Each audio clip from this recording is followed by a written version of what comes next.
أعوذ بالله من الشيطان الرجيم. بسم الله الرحمن الرحيم. الحاقة ما الحاقة وما أدراك ما الحاقة كذبت ثمود وعاد بالقارعة فأما ثمود فأهلكوا بالطاغية وأما عاد فأهلكوا بريح صرصر عاتية سخرها عليهم 7 ليال و8 أيام حسوما فترى القوم فيها صرعا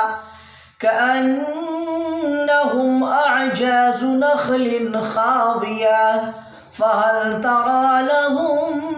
من باقية وجاء فرعون ومن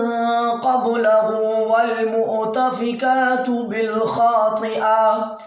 فعصوا رسول ربهم فأخذهم أخذة رابية إنا لما طغى الماء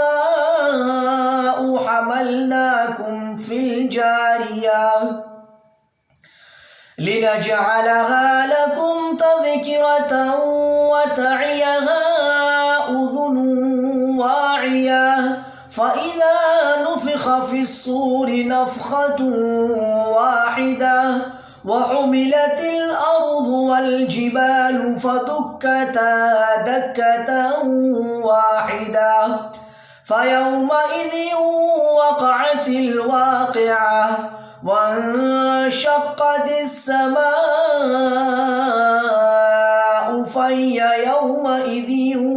واهية والملك على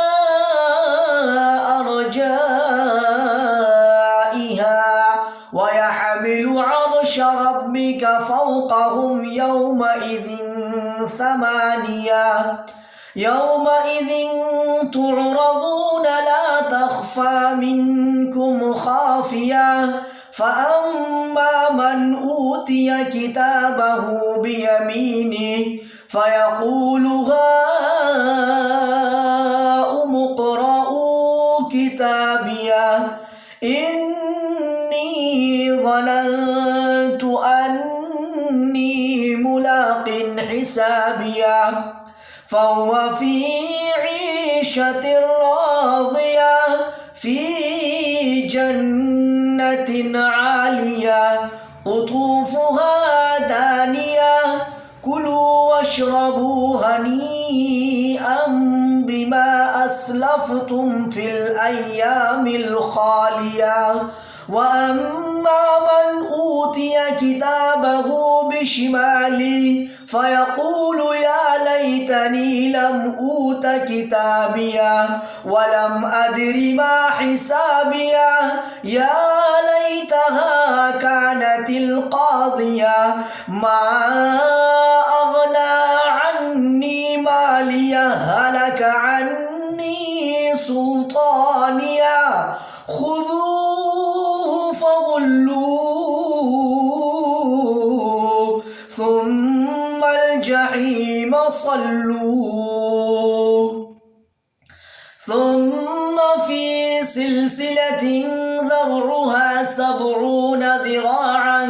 فاسلكوه إنه كان لا يؤمن بالله العظيم ولا يحض على طعام المسكين فليس له اليوم هاهنا حميم ولا طعام إلا من غسلين لا يأكله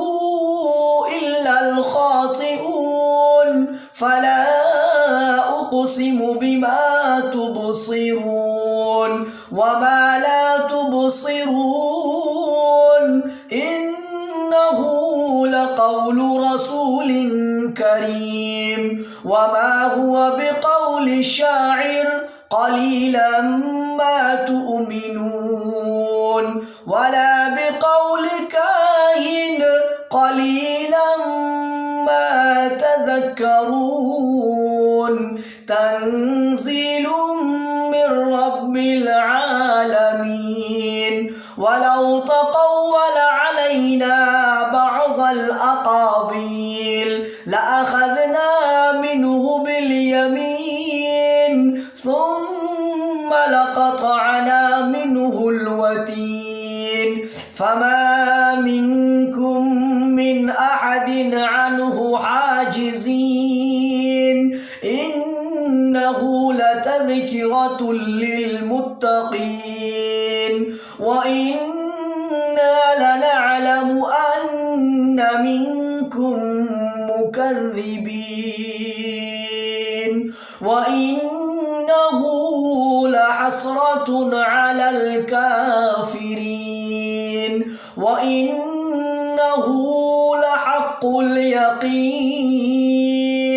فسبح باسم ربك العظيم.